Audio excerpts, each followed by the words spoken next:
کہانی تحقیق کے دیکھنے والے معزز ناظرین کو محبت و بھرا سلام پیش کرتی ہوں۔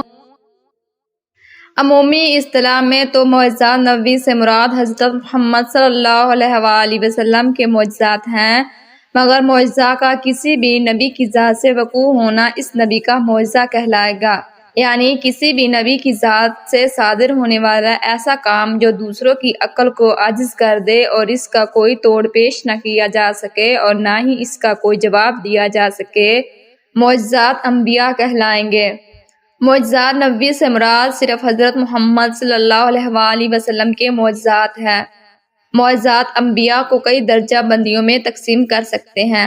حضرت محمد صلی اللہ علیہ وآلہ وسلم کے معجزات: نبی کریم صلی اللہ علیہ وآلہ وسلم کا سب سے بڑا معجزہ قرآن پاک ہے، جس میں آج تک کوئی تبدیلی نہیں آئی۔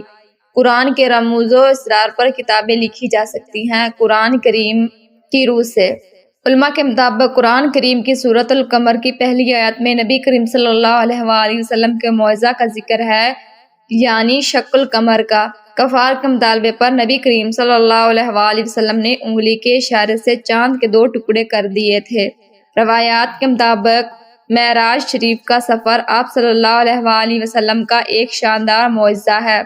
آپ صلی اللہ علیہ وآلہ وسلم براق پر تشریف فرمائے ہوئے اور بیت المقدس پہنچے، وہاں سب انبیاء علیہ السلام کی امامت کی، پھر ساتوں آسمانوں کی سیر کی اور اللہ تعالیٰ سے ملاقات کے بعد زمین پر تشریف لے آئے۔ لوگوں نے پوچھا، فلاں قافلہ جو مکہ اور بیت المقدس کے درمیان میں ہے کس جگہ تھا؟ آپ صلی اللہ علیہ وآلہ وسلم نے جو مقام بتایا، قافلے نے واپسی پر اس رات کو اس مقام پر قیام کی تصدیق کر دی۔ احادیث اور تاریخ کے مطابق احادیث اور تاریخ میں نبی کریم صلی اللہ علیہ وآلہ وسلم کی پیدائش سے وصال تک بہت سے معجزات درج ہیں۔ شق صدر: نبی کریم صلی اللہ علیہ وآلہ وسلم کے قلب مبارک کو فرشتوں نے کئی بار آب زمزم سے دھویا، اس واقعے شق صدر کہا جاتا ہے۔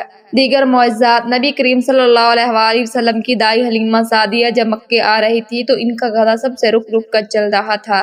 دائی حلیمہ کے شوہر آپ کو ڈانٹتے کہ گدھا تیز چلاؤ۔ جب یہ قافلہ واپس آ رہا تھا اور محسن انسانی صلی اللہ علیہ وآلہ وسلم دائی حلیمہ کے گود میں تھے تو یہی گدھا سب سے آگے بھاگتا تھا۔ نبی کریم صلی اللہ علیہ وآلہ وسلم کی برکت سے دائی حلیمہ کے قبیلے بنو اسد میں جب یہ مبارک بچہ پہنچ گیا تو اس قبیلے کے جانوروں کے تھن ایسے ہو گئے جیسے جاگ گئے، برتن بھر بھر کا دودھ جیسے امڈنے لگا۔ سبحان اللہ! دوسرے قبائل کے لوگ اپنے لڑکوں کو ڈانٹتے تھے کہ تم بھی وہی جانور چراؤ جہاں اس گھرانے کے بچے چراتے ہیں۔ وہ لڑکے کہتے کہ وہیں تو چراتے ہیں، لیکن دودھ اتنا نہیں نکلتا۔ انہیں کیا معلوم یہ کسی گھاس یا خوراک کی وجہ سے دودھ نہیں نکل رہا، بلکہ یہ تو معجزہ نبی صلی اللہ علیہ وآلہ وسلم ہے۔ نبی کریم صلی اللہ علیہ وآلہ وسلم کی پیشن گوئیاں بھی سچ ثابت ہوتی تھی۔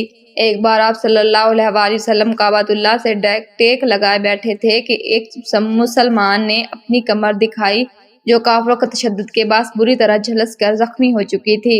اس نے عرض کیا کہ ان کے لیے بد دعا کیجیے۔ آپ صلی اللہ علیہ وآلہ وسلم سیدھے ہو کر بیٹھ گئے اور ارشاد فرمایا کہ اللہ تعالیٰ کی قسم ایک وقت آئے گا کہ ثنا سے حجر موت عرب کے 2 کونے تک سونے سے لدی پھندی ایک نوجوان عورت تنہا سفر کرے گی اور اسے سوائے خدا کے کسی کا خوف نہ ہوگا۔ سلیمان منصور پوری نے اپنی کتاب رحمت للعالمین میں ایسی کئی روایات کو نقل کیا ہے جن میں کسی نوجوان خاتون کا ذکر کیا گیا ہو جو ایک شتر پر سوار ہو کر تنہا ثنا سے حجر موت تک گئی اور اس کو جسم پر سونے کی زیورات گویا لدے ہوئے تھے۔ ہجرت مدینہ کے سفر میں جب سراقہ بن مالک نے آپ صلی اللہ علیہ وآلہ وسلم کو آن گھیرا تو آپ صلی اللہ علیہ وآلہ وسلم نے فرمایا، سراقہ کیا حال ہوگا جب کیسر و کسرا کے کنگن تجھے پہنائے جائیں گے۔